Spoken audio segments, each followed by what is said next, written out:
Uh, Good morning, all. My name is Dr. Ajayi, and I want to take you on a topic under medical laboratory technology. Like I already said before, this is a continuation of where we stopped. Last time we were talking about anticoagulant. I remember we talked about the functions of anticoagulant, in which we tried to explain uh, different types of anticoagulants. And I was able to highlight some of them to you.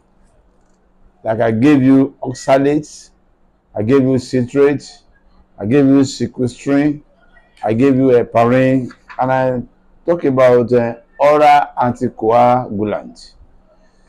So we need to expatiate on them now so that you will know what are the roles of each of these anticoagulants. Number one is oxalate. This particular oxalate we are talking about is often used for laboratory investigation of blood. But you cannot use it for transfusion, but it can be used for laboratory investigation of blood. If you really want to work on poison, it can never be used. Now, most of the oxalate that are used are sodium oxalate, potassium oxalate, and ammonium oxalate. And what they do in acting as anticoagulant is by combining with the calcium in the blood, and therefore they form an insoluble calcium oxalate. Like I said the other time, that there are factors that helps in anticoagulant. If one of the factors is removed, then the blood will not clot. Like I said, the oxalate, either calcium, either sodium, either ammonium, they combine with calcium in the blood and they form an insoluble calcium oxalate. And the moment the calcium is combined, it can never again be utilized. And so therefore, blood coagulation does not take place. That is, there will be no coagulation. That's number one. The second one that I mentioned is citrate. And the compound citrate that is used as anticoagulant is sodium citrate. How does it work? It is used in blood transfusion. That is blood transfusion. It is used in knowing the that is a erythrocyte sedimentation rate, that is ESR, by using Western green tube. What it does as well is that it combines with the calcium in the blood, thereby preventing the conversion of prothrombin to thrombin, and this leads to anticoagulant. That is, the blood will not coagulate. You can see that there are two different things we have said now. The one of oxalate form an insoluble calcium oxalate, and therefore the blood will not coagulate. The other one, citrate, only prevent the conversion of prothrombin to thrombin, and then coagulation does not occur. The third one, that is anticoagulant, is sequestrin. This particular substance combined with calcium as a chelating agent. That is, it is in fact the disodium or dipotassium salt of citric acid. That is disodium or dipotassium ethylene diamine tetraacetic acid, which I normally use. What does it do? It works by preventing the clumping of platelets and is therefore the anticoagulant of choice where total platelet counts are required.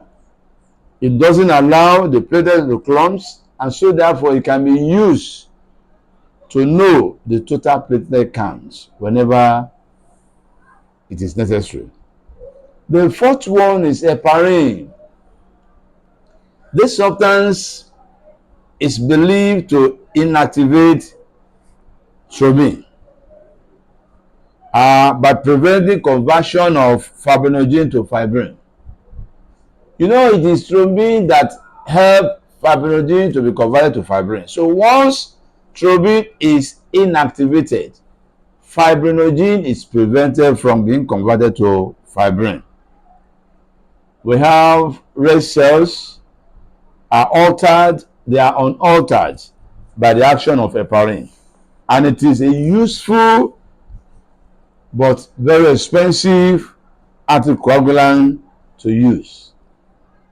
Leukocytes are often cloned by heparin and can never be used when these cells are to be counted. The effect of heparin may be neutralized by the addition of protamine sulfate. Protamine sulfate. Yes, the effect of heparin may be neutralized by the addition of protamine sulfate. Heparin is anticoagulation. Heparin is also given to patients when immediate total anticoagulation is required. And as such, in coronary thrombosis, where there is other anticoagulant, it takes place 48 hours to have any effects on the coagulation system. The last one is oral anticoagulant. The other anticoagulant, for example, warfarin, warfarin, suppress the synthesis of the vitamin K dependent clotting factors. And what are the dependent clotting factors? We have factors 2, Roman figure 2, Roman figure 7, Roman figure 9, and Roman figure 10 by the liver. So the anticoagulant effect is therefore delayed for several days until the existing circulating clotting factors are cleared from the bloodstreams. So it is essential that the degree of anticoagulant is controlled, usually by way of prothrombin. With what I have said so far, I want you to attempt the following questions. Number 1, explain the functions of the different types of anticoagulants. I have given you that one before. There are 4 or 5 different types of anticoagulants. Explain their functions. Number 2, explain the process of blood clotting. And number 3, state the use of 5 types of white blood cells. Thank you. Bye. Thank you for watching. See you next time.